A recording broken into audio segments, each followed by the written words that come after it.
Our employers are more powerful than we are. That's why we need laws to protect our rights in the workplace. When you're fighting somebody that's more powerful than you have to be tough. So today I want to talk about toughness in the context of an EEOC fight. NASA was so powerful that I thought beating them was impossible. After working there for 30 years, I knew I was smart enough to hold my own. But I also knew that collectively, NASA was smarter than I was. And their public image didn't exactly help fill me with confidence. People love NASA, and only a fool would take them on. And I didn't want to be that fool. But if you saw my video last week, you understand why I had to be. Fighting discrimination is a long, tedious process. It can drag you down if you let it. To hang in for the whole fight, you gotta be tough. And toughness is both a mindset and a skill set. So first let's talk about the mindset. My mother was an engineer before me. She weathered all kinds of hardship and abuse to become an engineer in a time when women weren't supposed to be. She raised 2 daughters alone, me and my sister, who was special needs. Mom was tough as nails. Whenever I went to her with a big scary problem, afraid that I couldn't handle it, I could literally see a switch flip in her head. And she'd always come back with, "Oh yes you can." And I didn't dare question her about that, because she raised us to be warriors, not princesses. A warrior knows that they can weather the physical and psychological storm that goes with fighting a long competitive battle, like an EEOC claim against your employer. That's the mindset of toughness. So now let's get to the skill set. I won't be able to cover all the skills in this video, but I would like to talk about a few that helped me hang in. Commitment to a goal. No matter how strong your case is, there are going to be times when you feel like you can't win. If you're running a marathon, you focus on what you have to do to cross the finish line. You don't think about dropping out every time something unpleasant happens. So even if it's hot and you're sweaty and your legs feel like noodles, you keep moving until you cross that line. When I started my fight with NASA, there was only one thing I wanted: reasonable accommodation. And I didn't allow myself to stop short of that just because NASA got scary. And when I retired and couldn't reach that goal, I committed myself to a new goal: to be heard at EEOC. Self-talk. When we encounter pretext about how our performance is slipping, or we can't get along with people, or whatever they're using to justify their illegal behavior, self-doubt is natural. They blame us for what they're doing. And on some level, it's easy to buy into that and start thinking, maybe I deserve this. I had to learn to talk back to the self-doubt with affirmations of my ability or worth, with mantras that soothe my nerves, and sometimes with simple reminders of the facts.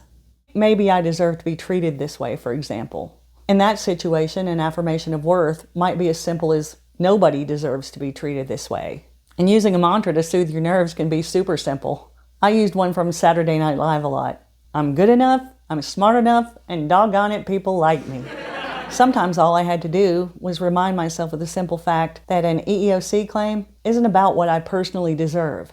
It's about the law. And the law says that no matter what kind of person I am, NASA doesn't get to take away my rights.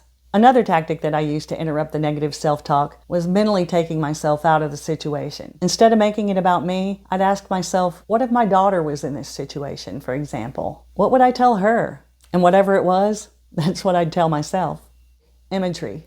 Imagery is a visual representation of our goals, a picture in our mind of what we're working toward. And of course, visualizing isn't the only thing we have to do to reach our goal, but it can keep us focused and motivated when we encounter setbacks. One of my favorites was picturing Judge Judy scornfully banging a gavel and telling my boss, "Just shut up." And I also pictured taking my husband shopping for an expensive new guitar after NASA paid me. I never got my gavel moment, but my husband did get his new guitar, so at least one dream came true. Stress reduction. It is impossible to control the amount of stress that goes with an EEOC claim. It's a lot. With my body as sick as it was, I knew that if I didn't do something to manage my stress, I could literally die. And then there was no way I could win. And since I knew I wasn't in control of the EEOC process, I committed myself to managing my physical stress. I had terrible insomnia, so I went to bed really early to make sure I had time to get enough sleep. And because of the tumor on my pancreas, I couldn't digest normal food. I had a neighbor with a teenage son who had had problems with his pancreas since he was born. So I committed myself to eating the way he did, a mostly raw vegan diet. And exercise? I had been so sick for so long that it was literally all I could do to stand up sometimes. So when NASA offered us Veridesks that offered us the option of standing or sitting in our computer, I signed up. And once I was able to stand for a while, I started making other small changes. In spite of all that stuff, I was still really sick. But getting some of my stamina back encouraged me, motivated me, and kept me in the fight. Impulse control. Anger gets a really bad rap, but I think we should be angry when our employer violates our rights. Anger points to the injustice. But expressing raw anger during the EEOC process is a really good way to lose your case. A lot of people tell us that it's just a matter of channeling our anger. But in the EEOC world, I think we also have to express it in the right way. When NASA's diversity manager threatened to put me on a PIP so my boss could fire me, I wanted to confront her about it, but I knew that no matter how carefully I did it, she'd be able to spin it and use it against me. So I had to find a way to express my anger without self-sabotaging. As a technical manager, no real authority, but tons of responsibility, I had a lot of experience confronting my coworkers about problems. But in spite of that, I'd been afraid to confront anybody at NASA about how they were handling my EEOC claim. The diversity manager's threats made me so angry that I got past that fear. Here's one example of how I confronted her. In our meeting just now, you told me you were going to put me on a PIP. Can you direct me to the policy that allows you to do that? Because I can't find it anywhere. It was indirect, but it was exactly what I needed to say, and the message got through. If you want to hear more about that, there's a link in the description to a video I made about it. Those are a few of the skills that I use to toughen up and get through the EEOC process. I try to be open and vulnerable with the people that I care about. But I admit, I love knowing that I can be a bad bitch when I have to be. And so can you. Own your power and hang in. Fight smart.